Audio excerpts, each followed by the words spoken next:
Welcome back, guys, to the greatest show on earth, and that is the Miami Boat Ramps channel. Oh, and our guy goes down for the count early. We are back down here at Boynton Beach Inlet, and the story today is the dock blocker. It is absolutely on fire today. It has caught so many boats, so many jet skis, including our gentleman we see out here who's currently stuck. And these skis are floating out there to the sandbar, and I'm assuming they're offering to help, but it's been an interesting day to say the least, and our guy has been one of the more interesting stories out here. Is he's been struggling for a little while trying to pull this boat off.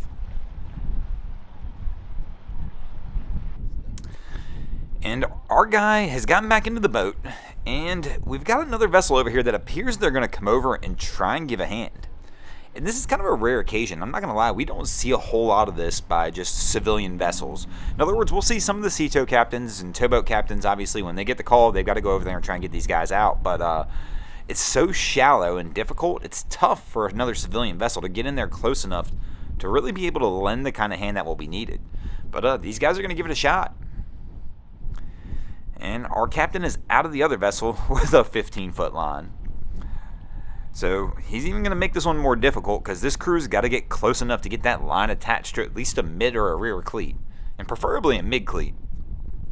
But they're going to continue to back in and see if they can get this one attached and get these guys pulled out. The other captain's on the phone. I don't know if he's trying to call towboat or something, but he definitely appears to be paying more attention to what's going on the phone than what's really going on right here. And, I mean, this guy, I can't believe this boat was actually able to get close enough in to make this one happen. But they've got the line. They're going to tie it off, and they are going to give it a shot.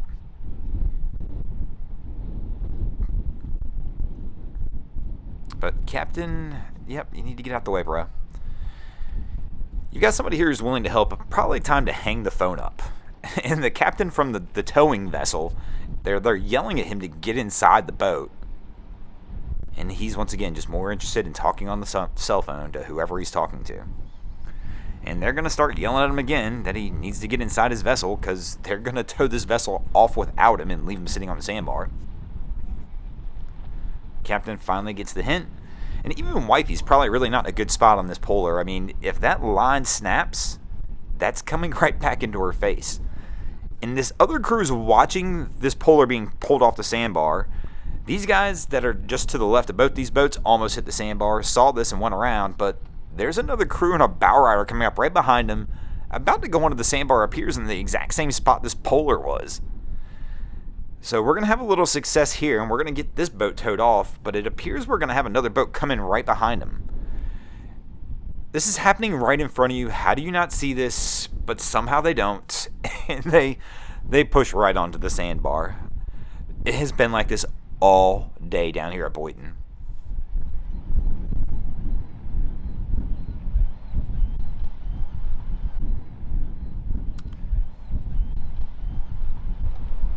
And this crew, yep, they're on it. They've hit the bar.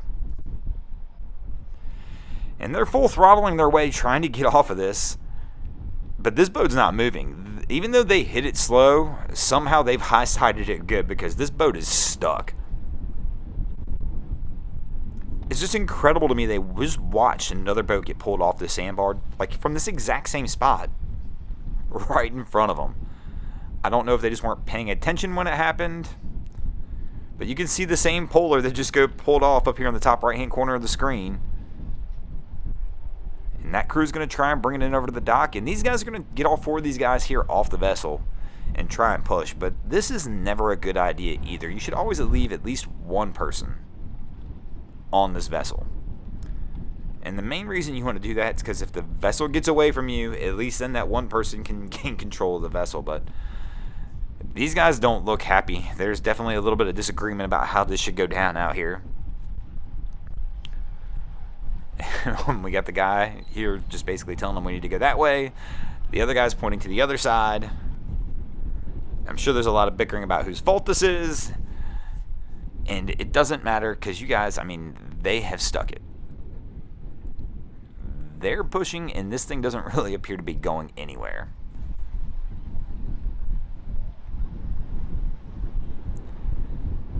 this guy's like, yeah, we got to get out there to the deep water. The other guy's pointing. We just saw him get pulled out the other way. And here comes our polar back in on the action. This is the same guy right here that just got pulled off the sandbar. I don't know if he's coming in thinking he's going to help this crew, but my man needs to probably call it a day. He's had enough excitement for one day. But, I mean, he is back right on top of this bar. And it looks like he may have offered to help, and that crew's kind of denied it, possibly. But he needs to just get his boat back off the sandbar and back in over to the dock. I really am surprised, though, with this crew in the bow rider. They probably should be calling Cito or somebody now because, I mean, I don't think there's any way these 4 guys are pushing this off.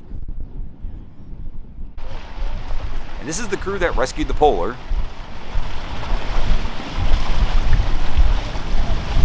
Did you get the rescue on video? Yeah, we caught your rescue, guys. Hey, the only reason I helped is because his wife was laughing so hard at him. And it looks like our crew on the polar is going to have a successful end of the day, possibly here. Looks like Wifey's enjoying a libation as they come into the dock after their long day out there on the sandbar. Let's see if they can dock with a little more grace than they hit that sandbar with. And they're rolling in, and the line doesn't look bad. The current is pushing away from this dock, though. And they're starting to see that, and he's coming in a little hot as well. Our captain leans over, goes for the toss. Oh, he missed the second toss. Somehow he caught himself on that, though, and I can't believe he's not in the drink. That was some epic skills right there because every part of this told me he should have been swimming right there.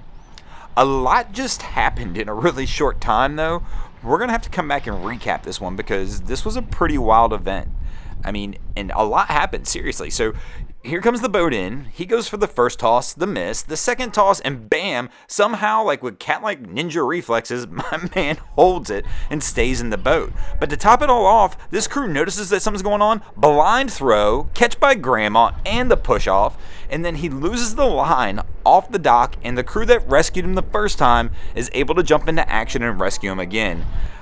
That's like an unbelievable event right there. The sequence is incredible, and it kind of all went to perfection. I mean, nobody got hurt. No boats got hit. That was a pretty wild scene to happen in about 30 seconds. I mean, just when we thought their adventure on the sandbar was fun enough, these guys come in and close it out hard. Man, that was pretty wild to watch right there. But thanks for watching, guys. I hope you enjoyed this episode of Miami Boat Ramps. If you did, be sure to check out some of our other content. We have Wavy Boats, who gets us a bunch of great images down at Haulover Inlet. My channel, Broncos Guru, we do some great comedy boating videos over there as well. And of course, we've got Boats vs. Haulover, where man and machine take on Mother Nature down at Haulover Inlet in Miami, Florida. If you guys haven't already, go ahead and drop an anchor on the subscribe button here.